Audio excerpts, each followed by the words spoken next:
அ இந்த படத்தில எனக்கு என்னோட கதாபாத்திரம் வந்து நான் ஹீரோவோட தாய்மாமனா நடிச்சிருக்கேன். படத்துக்குள்ள ரொம்ப முக்கியமான கதாபாத்திரம். அப்புறம் இந்த கதை அ இயக்குனர் சக்திவேல் வந்து எனக்கு அவரு படம் பண்ணுறதுக்கு முன்னாடிலேருந்தே தெரியும்.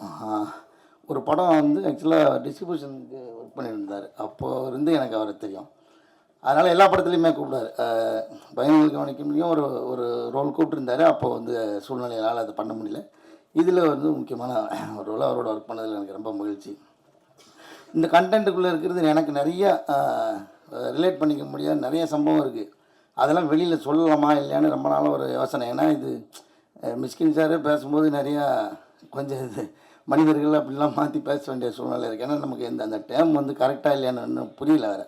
இது பொது வழியில் மைக்கில் பேசலாமான்னு வேறு தெரில. அப்புறம் அவர் சொன்னதுக்கப்புறம் எனக்கு என் வாழ்க்கையில் நடந்த ஒரு கதையை சொல்லிடலான்னு நான் முடிவு பண்ணிட்டேன். நான் எப்படியும் மாட்டேன், நாங்கள் 2 பேரும் சேர்ந்து மாட்டிக்கிறோம் அப்படின்ட்டு தான்.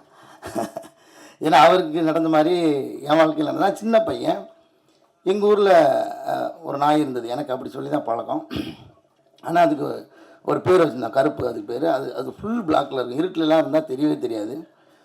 அது வந்து எங்கள் பெரியப்பா வீட்டில் இருந்துச்சு. எங்கள் அப்பாவுக்கு வந்து நாய் வளர்க்குறது பிடிக்காது. ஏன்னா அது வந்து ஒரு நாள் என்றைக்கா இருந்தாலும் ஒரு நாள் நம்ம இருக்கும்போதே அது நம்மகிட்ட விட்டு பிரிஞ்சு போவோம். அதனால் அந்த சோகத்தெல்லாம் நம்மளால் தாங்க முடியாதுன்ட்டு அவர் வந்து அது மேலே விருப்பப்பட மாட்டார். நாய் வளர்க்குறது எங்கள் அப்பாவுக்கு பிடிக்கவே பிடிக்காதனால எங்கள் வீட்டில் நாய் வளர்க்கலாம். எனக்கு நாய் வந்து பர்சனலாக பிடிக்கும். அப்போ இது எங்கள் பெரியப்பா எங்கள் ஊரில் ஒரு முறையில் பெரியப்பா இருக்கிற வீட்டில் இருக்கிற அது வந்து அது என்னமோ தெரியல, என் மேலே பயங்கரமான பாசம். அதுக்கு நல்லா வளர்ந்துச்சு. ஒரு 10 வயசுக்கு மேலே இருக்கும். அதுக்கு நல்ல ஒரு முதிர்ச்சியான ஒரு இதில் பருவத்தில் இருக்கும்போது அதே மாதிரி அதுக்கு மனநலம் பாதிக்கப்பட்டுருச்சு. இப்போ என்னென்னா அது வேறு யாருமே அதை நெருங்கவே முடியல. கிட்டத்தட்ட ஊரில் ஒரு 10, 13 பேரை கடிச்சிச்சு. இப்போ ஒட்டுமொத்த ஊரும் அந்த நாய்க்கு எதிராக திரண்டு நிற்கிது. இந்த நாயை கொன்னே ஆகணும் அப்படின்ட்டு. இப்போ என்னென்னா அவங்க வீட்டில் இருக்கிறவங்க கூட அந்த நாயை நெருங்க முடியல.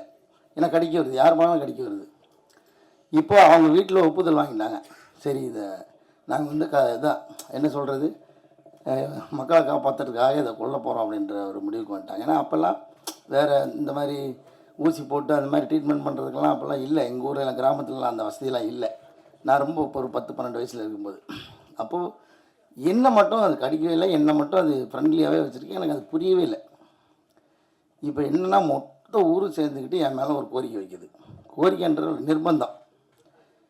நாங்கள் வந்து ஒரு எலி பாசாங்கத்தை வந்து தருவோம், அது நீ கொடுத்தா தான் சாப்பிடும், அதனால் நீ தான் கொடுக்கணுன்ட்டாங்க. இப்போ வந்து இட்லியில் வெட்டி அதுக்குள்ளே வச்சு எனக்கு எக்ஸ்பிளைன் பண்ணுறதுக்கு பயமாக பதட்டமாக இருக்குது. நான் தான் கொடுத்தாகணும், ஏன்னா வேறு யாரும் கிட்ட போக முடியாது. நான் வந்து வேறு வழியே இல்லை, கொடுத்துட்டேன். அது ஒரு பெரிய ஊர் மொத்தமாக சேர்ந்து ஒரு கலவரம் ரேஞ்சுக்கு செயல்படுறாங்க. எல்லோரும் வீட்டுக்குள்ளே இருக்காங்க. அப்புறம் வந்து மாடு குடிக்கிறதுக்காக வச்சுருக்கிற தண்ணியெல்லாம் வந்து மூடி போட்டு மூடுறாங்க. ஒரு பரபரப்பாக இயங்குது. இது ஆரம்பிக்கிறதுக்கு முன்னாடி இப்படி ஃபுல்லாக அலர்ட் ஆகுது ஊரே. எனக்கு இது ஏன்னு தெரியாது. அப்புறம் தான் சொன்னாங்க, இந்த எலி வாசனை சாப்பிட்டுருச்சுன்னா தண்ணியை குடிச்சிட்டா பொழைச்சிக்குமா. அதனால் தண்ணி குடிக்க விடாமல் இருக்குது. ஊருக்குள்ளே எங்கெல்லாம் பொதுவான இடத்துல தண்ணி திறந்துருக்கு எல்லா இடத்தையும் க்ளோஸ் பண்ணி இப்போ அலர்ட்டாக கையில் கட்டையோடு அங்கங்கே தெருமுகளை எல்லாம் நிற்கிறாங்க. இப்போ இது யதார்த்தமாக என்னை பார்க்க வருது. இப்போ இந்த இட்லி நான் வச்சு கொடுத்துட்டாங்க, நான் கொடுக்கணும், வேறு வழி இல்லை, கொடுத்துட்டேன். சாப்பிட்ருச்சு. இப்போ என்னென்னா இவங்க எல்லா இடத்துலையும் நிற்கிறாங்க, அது எங்கேயும் போக முடியாது. அது சாப்பிட்டுட்டு என்ன ஒரு பார்வை பார்த்துருச்சு. என்னால் அதை கடக்கவே முடியல. நான் கொஞ்சம் எமோஷனல் வேறு. அப்புறம் என்ன ஆயிடுச்சுன்னா எல்லாத்தையும் ஏமாற்றி தப்பிச்சு ஓடிட்டான். ஊருக்கு வெளியில் ஊற்றுன்னு ஒரு குட்டை இருக்கும், அந்த குட்டையில் போய் தண்ணியை குடிச்சிட்டான், தப்பிச்சிட்டான். இப்போது ஆனாலும் ஊர் இதுக்கு எதிராகவே தான் நிற்கிது. ஆனால் எனக்கு என்னென்னா நல்ல வேளை என் கையால் அது சாகலை. அப்படி திரும்பவும் அந்த அப்ளிகேஷனுக்கே வந்தாங்க. இனிமேல் அதை செய்ய மாட்டேன்னு சொல்லி எங்கள் வீட்டிலலாம் வேறு என்னை திட்டினாங்க. அது எவ்வளோ பெரிய பாவம் தெரியுமா. எனக்கு தெரியாது இது தண்ணி குடித்தா பொழைச்சிக்கொன்றது. இதெல்லாம் இவ்வளோ திட்டம் போட்டு நீ கொண்டு போய் வச்சுருக்கேன்னா எனக்கு தெரியாது. அவங்க கொடுக்க சொன்னாங்க, இல்லை நான் தான் கொடுத்து ஆகணுன்ற இடத்துல வந்ததுனால நான் கொடுத்துட்டேன் அப்படின்னு போய் சத்தம் போட்டாங்க. இனிமேல் அதை பண்ணக்கூடாது, அது பெரிய பாவம் அப்படின்னு சொன்னதுனால நான் பண்ணல. அப்புறம் இந்த ஒட்டுமொத்த ஊரும் ஒன்று திரண்டு எப்படிலாம் முடியுமோ அப்படிலாம் ஒரு திட்டமிட்டு அதை பிடிச்சி கடைசியில் தூக்கில் ஏற்றினாங்க. ஊரில் வந்து மாட்டு வண்டியில் தூக்கில் ஏற்றுவாங்க. அதை கூட எனக்கு விளக்கமாக சொல்கிறதுக்கு பதட்டமாக தான் இருக்குது. சாதாரணமாக மாட்டு வண்டியில் சுருக்கு போட்டு கட்டி வச்சுருவாங்க. அந்த மோக்கால்னா அந்த மாடு கட்டுற இடத்துல கட்டி வச்சுருவாங்க. அப்புறமா பின்பக்கமாக இருந்த வண்டியை வாரிடுவாங்க. அந்த மோக்கால் அப்படி தூக்கிடும். அது துடிச்சு செத்துரும். இப்போ என்னென்னா ஊருக்கு எல்லா மக்களையும் காப்பாற்றிட்டோம், ஒரு வெறிநாய் கடியிலேருந்து எல்லோரும் காப்பாற்றிட்டோம்னு ஒன்று இருக்குது. ஆனால் இந்த நாய் செத்துருச்சு. இந்த சூழ்நிலையில் யார் பக்கம் நிற்கிறதுன்றது எனக்கு அப்போவே தெரியல எனக்கு.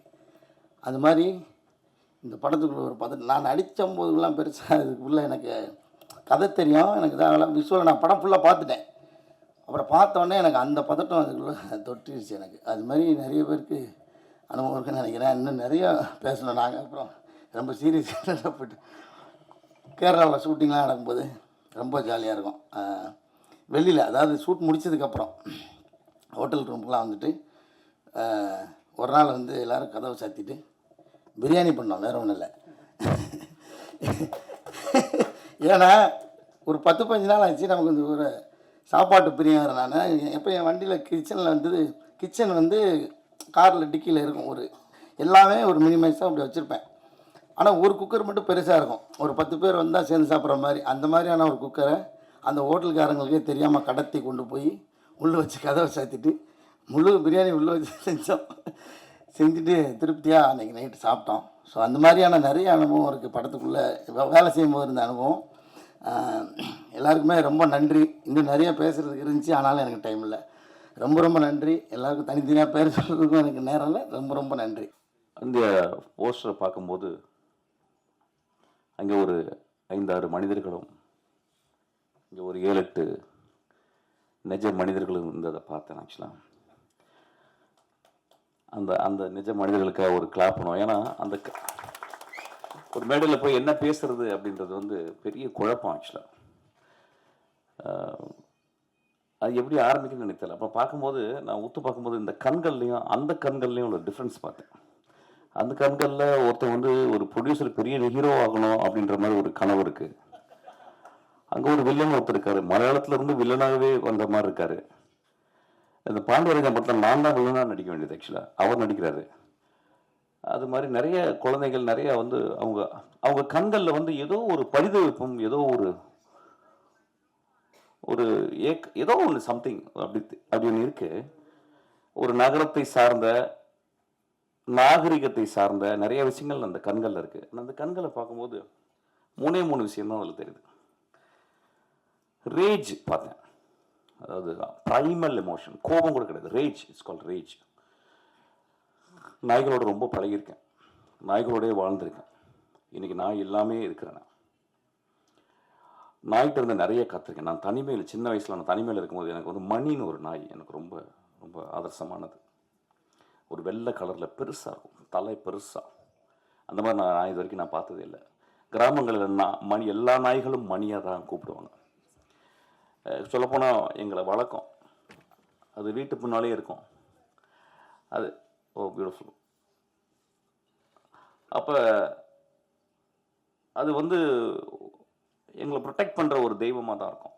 குழந்தைகளை பார்த்துக்கும், பாம்பு பூச்சி வராது. ஏதோ நாங்கள் உணவை பரிமாறிப்போம். ஒரு ஆதி தகப்பன் போல் எங்கள் கூட எப்பயுமே ஒரு நாய் இருந்துக்கிட்டே இருக்கும்.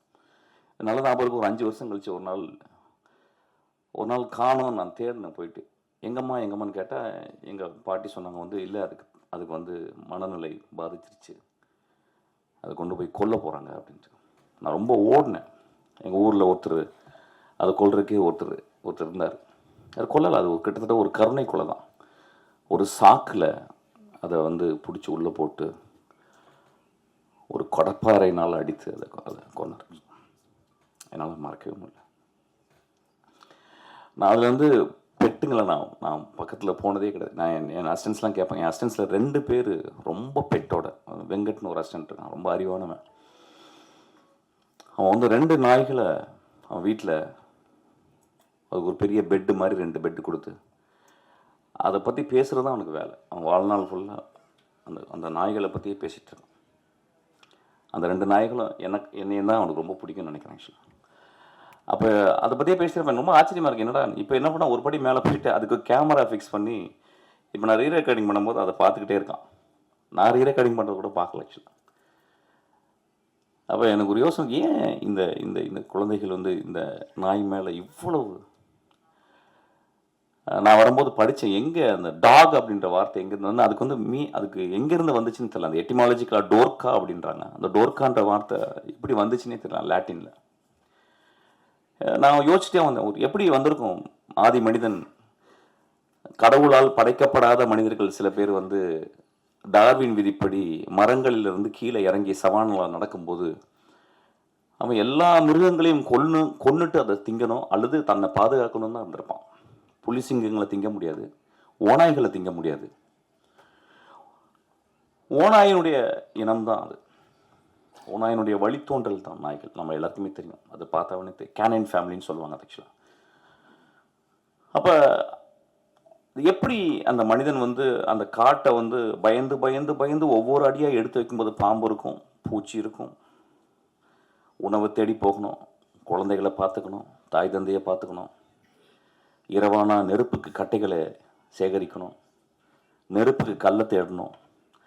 அப்படிங்கும்போது எப்படி ஒரு ஓநாய் எப்படி அது ஒரு மனிதனை சார்ந்து வந்திருக்கும் அப்படின்றது வந்து எனக்கு ரொம்ப டிரான்சிஷன். அந்த டிரான்சிஷன் சொல்லுவாங்க இங்கிலீஷில். அதாவது நம்ம வந்து சினிமா மொழியில் அதிகமாக யூஸ் பண்ணுறது, ஒரு கதையில் ஒரு கதாநாயகன் ஒரு இடத்துல இருந்து மாறி வரான் அப்படின்றது. இப்போ பார்த்தீங்கன்னா one of the greatest transition பார்த்தேன். திடீர்னு கடவுள் தோன்றார், திடீர்னு பிள்ளையார் தோன்றார். எனக்கு இந்த மாதிரி ஒரு பிள்ளையார் நான் வாழ்க்கையில் பார்த்ததே இல்லை. நான் நிஜமாகவே முதல் தடவை நான் பிள்ளையாரை பார்த்தேங்க. நண்பர்களே, ஆதி கலைஞர்கள் ஐயா அவர்கள். நம்ம பார்க்கும்போது ரொம்ப நம்ம எதுவும் சும்மா சிரிச்சுட்டு பார்த்த மாதிரி இருப்போம். பிள்ளையார் இது வரைக்கும் பார்த்துருக்கோமான்னு தெரியல. பிள்ளையாருக்கு எப்படி ஒரு வடிவம் வந்ததுன்னு தெரியல. யாரோ எழுதுனாங்க, எப்படியோ எழுதப்பட்டிருக்கும். அது புனைவா அல்லது புனைவு இல்லையா அப்படின்றது தெரியாது. ஆனால் நெஜ பிள்ளையார் இன்னைக்கு நம்ம பார்த்தலாம். ஒரு துண்டை சுருட்டி, அதுதாங்க, அதுதான் பொயட்ரி, அதுதான் greatest art. I was astounded. அப்போ அந்த ஒரு ஓநாய் ஏதோ ஒரு வகையில், நிச்சயமாக ஓநாய் எப்பயுமே நான் பார்த்துருக்கேன். ஓநாய் வந்து நான் வெளிநாடுகளில் போகும்போது பார்த்துருக்கேன். அதுக்கப்புறம் நான் கிட்டத்தட்ட ஒரு 15-16 வருஷம், ஆமாம் ஒரு 18 வருஷம் மசனங்குடியில் போயிட்டே இருக்கும்போது நான் ரொம்ப பார்க்க ஆசைப்பட்டது. நான் வந்து விலங்குகளை போய் நான் காட்டுக்குள்ளே பார்க்குறதில்ல. எனக்கு என்னமோ எல்லாருமே இந்த சஃபாரின்னு சொல்லுவாங்க, but I don't believe that. ஏன்னா அது இருந்த இடத்துல நம்ம போயிட்டு அதை போய் ஒளிஞ்சு நின்று பார்க்குறது, ஜீப்பில் நின்று பார்க்குறது, லைட் அடித்து பார்க்குறதுன்றது எனக்கு நம்பிக்கை இல்லை. அதை எப்பயாவது வரும்போது என் நண்பர் வீட்டில் தங்கியிருக்கும் போது அந்த காட்டில் அப்படி வந்துட்டு போகும்போது நான் பார்ப்பேன். அப்போ இந்த 16-17 வருடங்களில் நான் பார்க்காத ஒரு யானைகள் பார்த்துருக்கேன், புலிகள் பார்த்துருக்கேன், எல்லாமே பார்த்துருக்கேன். நான் பார்க்காத ஒரே ஒரு வந்து சென்னாய் தான். அந்த சென்னாய் நான் ரொம்ப எக்ஸாட்டிக்கான ஒரு அனிமல். அது மனிதர்கள் கண்டு அது தோணாது. அப்போ ஒரு நாள் நான் ஒரு இடத்துலேருந்து ஒரு இடத்துக்கு நான் ஒரு மத்தியானம் போகும்போது 2 நாய்கள், சென்னாய்கள். இப்போ நாயின்னு சொல்லும் போது இந்த சமூகம் வந்து அதை ஒரு கீழே தான் பார்க்குறாங்க. நான் அந்த தோணையில் பேசலை. அந்த 2 உருவங்கள் நம்ம கொடுத்த பேர் இது. பைரவர்கள் வேணால் சொல்லலாம், ஆதி பைரவர்கள் வேணால் சொல்லலாம். அவங்க 2 பேர் நடந்து போனதை பார்த்தேன். நான் பிரேக் போட்டுட்டேன், அது அப்படியே நடந்து போகுது. அந்த 2ம் அந்த காட்டுக்குள்ளே ஒரு பகுதியிலேருந்து இன்னொரு பகுதிக்கு போகும்போது நான் பார்த்தேன். அந்த மனிதன் போட்ட அந்த பாதையிலே அந்த அந்த அஸ்பால்ட், அந்த ரோட்டில் வந்து 2 பேர் நடந்து போகிறாங்க. அதேமா அது வந்து காதலனும் காதலியாகவும் கணவனும் மனைவியாக தான் இருக்கும். என்னை பார்த்து அப்படி ஒரு அந்த வண்டியை பார்த்துட்டு, ஒரு அசிங்கமான அந்த ஜீப்பை பார்த்துட்டு அப்படியே திரும்பி போகிறாங்க. அந்த ஒரு செகண்ட் தான் நான் பார்த்தேன். அப்படி அந்த காட்டுக்குள்ள ஒரு நாய்களை பார்த்து, செந்நாய்களை பார்த்து பயப்படுற மிருகங்கள் என்னென்னா, எல்லா மிருகங்களும் பயப்படுமா. யானை முதற்கண்டு பயப்படுமா. ஏன்னா ஒரு செந்நாய் எப்படி வேட்டையாடும் அப்படின்னா, ஒரு புலியை துரத்திட்டு வந்து 4 பக்கம், எப்பயுமே செந்நாய் ஒரு 10-15 பேர் தான் வருவாங்க. அதாவது நீங்கள் ஆர்ட் ஆஃப் வாரை படிக்கணும்னா செந்நாய் படிக்கணும். அது எப்படி ஸ்ட்ராட்டஜின்னு. ஒரு 10-12 நாய் வந்து அது சுற்றின உடனே விரட்டி ஓடுமா. ஒரு கிட்டத்தட்ட ஒரு 10 கிலோமீட்டர் விரட்டுமா, பின்னாடி போயிட்டே இருக்குமா. கடைசியில் அந்த புலியோ சிறுத்தை ரொம்ப டயர்டாகி ஒரு மரத்தில் ஏறிடுமா. அந்த மரத்தில் ஏறினோன்னா இது ஒரு நடக்குமா, அது வந்து ஒரு ஒரு 5 மணி நடந்துச்சுன்னா அந்த அந்த நாய்கள் அந்த அந்த மரத்துக்கு கீழே அப்படியே 10 நாள் அப்படியே உட்காந்துருமா. ஒரு ஒரு ஒரு அந்த இரவு ஃபுல்லாக உட்காந்துருமா அந்த 10 நாய்களும். காலையில் ஒரு 6 மணிக்கு இன்னொரு 10 நாய்கள் வந்து இவங்களை ரிலீவ் பண்ணுவாங்களாம். இவங்க எந்திரிச்சு போவாங்களாம், அந்த 10 நாய் உட்காருமா. அன்னைக்கு இரவு ஃபுல்லாக உட்காந்துமா. மறுநாள் இரவில் அது அந்த சிறுத்தை மயங்கி கீழே வந்துடுமா. அதை உணவாக எடுத்துக்கொண்டு தன்னுடைய குழந்தைகளுக்கும் தான் தின்று மீதியை தன் தொண்டைக்குள் வைத்துக்கொண்டு தூரத்தில் இருக்கும் அந்த 10 கிலோமீட்டர் தூரத்தில் இருக்கிற அந்த மரப்பொந்துகளில் அல்லது மலை பொந்துகளில் ஒளிந்திருக்கும் அந்த மனைவி மக்களுக்கு, தாய் தந்தையருக்கு கொண்டு போய் கக்கி அதை வந்து கொடுக்குமா. ஏதோ ஒரு வகையில் நம்ம வந்து பிராணிகளை ஒத்து பார்க்கறத வந்து தவறிட்டோம், அல்லது மனிதர்களை ஒத்து பார்க்கறத தவறிட்டோம். இந்த கண்களை ஒத்து பார்த்தீங்கன்னா அந்த கண்களில் வந்து அது தி மோஸ்ட் அனிமலிஸ்டிக்கான ரொம்ப தேவையான ஒரு வனத்தை பாதுகாக்கிற அந்த 3 பார்வைகள் இருக்கும். ஒன்று ரேஜ், அதுக்கப்புறம் புரியாத தன்மை, என்ன நடக்குது நம்மளை பற்றி, என்ன இங்கே அலங்குன்னு ஒரு படம் பண்ணுறாங்களா, நம்ம என்ன பண்ணுறோம். ஏன்னா எல்லாருமே நடிக்கலாம், ஏன்னா எல்லாருக்குமே வந்து சிவாஜி ஆகணும், கமல்ஹாசன் ஆகணும், அப்படி ஆகணும் ஆசை அப்படின்னோம். ஆனால் அதை நடிக்க வைக்கும்போது அது என்ன பண்ணும் ஆக்சுவலாக வந்து அதுக்கு டேக்கெல்லாம் சொல்ல முடியாது. ஓகே டேக் இது நல்லா கொஞ்சம் வேறு மாதிரி பண்ணுங்கள் அப்படின்னு சொல்ல முடியாது. ஸோ நம்ம என்ன பண்ணணும், கேமரா கொண்டு போய் வச்சு வி ஹேவ் டு வெயிட். நான் ஒரு தடவை 2-3 தடவை நாய்களோட நான் ஒர்க் பண்ணியிருக்கேன். நீங்கள் டேக்கெல்லாம் சொல்ல முடியாது. அங்கே போய்ட்டு நீங்கள் மூட் அவுட்லாம் ஆக முடியாது, அது மூத்திரம் அடிச்சிடும். So you have to wait patiently, you have to. அப்புறம் அதுக்கு ஸ்கிரிப்ட் வேறு மாதிரி எழுதணும். இப்போ இங்கேருந்து அதை வரணும் அப்படின்னா டாக்டர் என்கிட்ட சொல்லி சார் இது வரணும் அப்படின்னா அவர் டாக்டர் என்ன இங்கே நிற்பார், அது வரும் ஏதோ சொன்னோன்னே. சில டைம் கோமாய் போடாமல் அப்படி கூட போயிடும் ஆக்சுவலாக. Then we have to wait. அப்புறம் then we have to wait. நான் ஒரு நாள்லாம் வெயிட் பண்ணியிருக்கேன். ஸோ ஒரு நடிகர்கள் முன்னால் நடிக்கவே தெரியாது அந்த ரேஜ், புரியாத தன்மை, அதுக்கப்புறம் 3வது பார்வையாக அங்கே ஒத்து பார்த்தீங்கன்னா ஒரு பெரும் கருணையை உள்ள பார்க்கலாம். நம்ம எல்லாம் சொல்கிறோம் கருணை வந்து மனிதருக்கு சொந்தமானது, கருணை விலங்குகளுக்கு சொந்தமானது. ஒரு 4 நாளைக்கு முந்தி என்னுடைய அசிஸ்டண்ட்டு நிவேதிதா, ஒரு 10 வருஷத்துக்கு முந்தி, ஒரு 8 வருஷத்துக்கு முந்தி ஒரு கார் ஆக்சிடெண்ட்டில் முதுகில் அடிபட்டு 2 காலம் அவளால் வேகமாக நடக்க முடியாது. அவள் என் கூட தான் அசிஸ்டண்ட்டாக இருக்கா. அவள் வந்து சொன்னா என்கிட்ட, சார் நான் நேற்று வந்து நைட்டு எங்கள் வீட்டுக்கு கீழே வெளியே வந்து ஒரு தெருநாய் இருக்குது சார். நான் எப்போ பார்த்தேன்னா அது போய் சாப்பாடு கொடுப்பேன். நான் வந்தோன்னே வாழாட்டம், என்னை பார்த்தோன்னு ரொம்ப பிடிக்கும், பக்கத்தில் ஒரு நான் தடவி கொடுப்பேன். என்னை படிக்கட்டில் வந்து விடுங்கயா விடுங்க சாருங்க. மேலே 3வது படிக்கட்டு. அவள் ஒரு குச்சி வச்சுருப்பான் கையில், அதை வச்சு நடந்து போவோம் 3வது மாடி. லிஃப்ட் யூஸ் பண்ண மாட்டேன், ஏன்னா மாடி ஏறி போகணுன்னு டாக்டர் சொல்லியிருக்காங்க, அப்போ கால் கொஞ்சம் பலமாகணும். அப்போ நான் நேற்று போனேன் சார், என் பின்னாடியே உரசிக்கிட்டே வந்துச்சு. 2வது மாடி வரும்போது என் இப்படி பக்கத்தில் குறுக்க வந்துச்சு, எனக்கு பேலன்ஸ் ஆகி நான் வந்து கீழே விழுந்துட்டேன் சார். ஒரு 3-4 படி உருண்டு விழுந்துட்டேன். அப்போ விழுந்த உடனே என் கொஞ்ச நேரம் அப்படியே பார்த்துச்சேன் அந்த டாகை. அதுக்கப்புறம் என் பக்கத்தில் வந்துச்சு, அப்படியே அது கண்ணில் பதட்டத்தை பார்த்தேன். அது அப்படியே ஒடுங்கி, உடம்பெல்லாம் ஒடுங்கி என் மேலே வந்து பக்கத்தில் வந்து நின்றுச்சு. எனக்கு பயங்கர கோவம். நான் அடிக்கலான்னு குச்சியை ஓங்கிட்டேன். அதுக்கப்புறம் அதை பார்த்துட்டு எனக்கு ரொம்ப கஷ்டமாயிடுச்சு. எனக்கு விழுந்து பழக்கம் சார், அதனால் எனக்கு பழக்கம். நான் எந்திரிச்சு அப்படியே கோவமாக போயிட்டேன். மறுநாள் காலையில் நான் ஆஃபீஸ்க்கு வந்து கதவை திறந்தேன் சார். வெளியே நின்றுச்சு, என்னையை பார்த்துச்சு. நான் அதை பார்த்து சிரித்தேன். அது அப்படியே ஓரமாக ஒதுங்குச்சு. நான் அப்படியே நடந்து 3வது மாடியிலேருந்து அந்த 8 படிக்கட்டு கீழே இறங்கி வந்தேன். அது மேலே நின்று பார்த்துச்சு. அடுத்த 8 படி கீழே வந்தேன் சார்.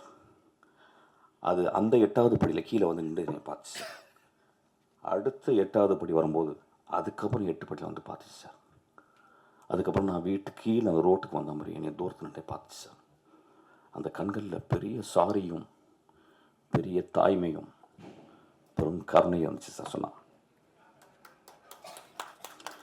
நண்பர்களே நான் சொன்னேன், நான் படித்த எல்லா புத்தகங்களோட கருணை இதுதான் நான் படிச்சிருக்கேன் அப்படின்னு சொன்னேன்.